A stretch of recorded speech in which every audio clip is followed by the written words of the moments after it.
Long ago, the Valley of Eldoria was a sanctuary defined by its scale.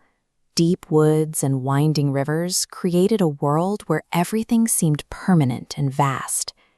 Pico lived at the very bottom of this world. He was a fox born so small that he stood barely paw-high to his peers, a tiny speck against the backdrop of the massive forest. To the wolves, his size was a punchline. They spent their days reminding him that a hero's worth was measured by the width of their shoulders and the power of their stride. The valley operated on a simple physical math. The larger the creature, the more they mattered. There was simply no room in their social order for someone of Pico's dimensions. That order collapsed when the great crystals suddenly shattered. As the light faded, a cold shadow choked the valley. The rivers turned to ice, the trees shed their leaves, and the moon vanished behind clouds.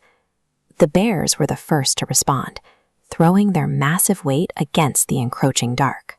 They found that claws and muscle have no grip on a shadow. The hawks and owls tried to intervene from above, searching for a path or a spell to break the frost. Their perspective and their ancient chants did nothing to stop the decay.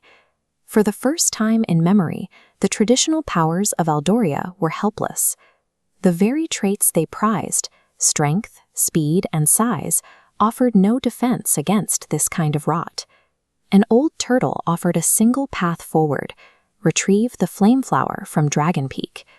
The route was a gauntlet of hazards, winding through frozen caves, whitewater rivers, and the Forest of Echoes, places that terrified even the largest predators. While the bears and wolves stayed behind, paralyzed by the scale of the threat, Pico stepped forward. He lit a small lantern and began the climb alone.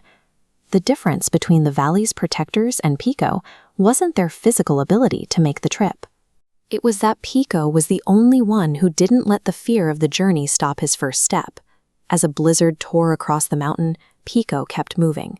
He lacked the thick fur of the larger animals to trap heat, so he relied entirely on the steady glow of his lantern to find the next inch of trail. His size became his primary tool. When mountain trolls blocked the path, Pico didn't try to fight. He slipped through the narrow cracks, passing the giants entirely unnoticed. Along the way, he heard a faint cry beneath a drift.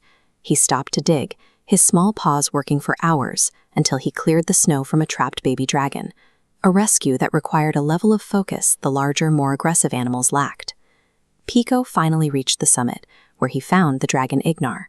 The dragon was a mountain of gold and fire, his presence alone enough to make the air hum. Ignar looked down at the fox and thundered a question. Why would a creature so small expect to be given the most powerful light in the world? Pico stood as tall as he could.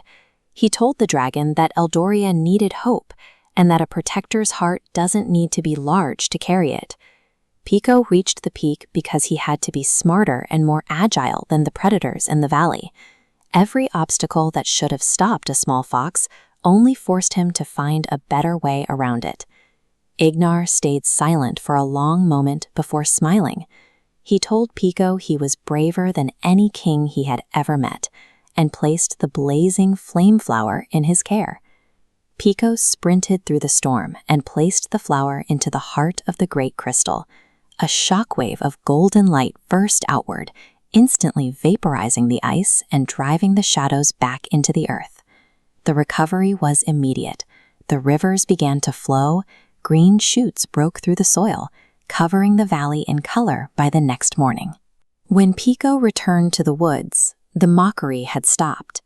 The wolves and bears watched him pass in a heavy silence, a quiet realization dawning on the animals who had spent years looking down on him. The old ways of the valley had been proven wrong. They watched the smallest of their kind do what the strongest wouldn't even attempt, finally seeing that their scales for measuring worth were broken. Eldoria learned that true strength has no physical dimension. It's an internal reserve of courage found in the smallest creature in the forest.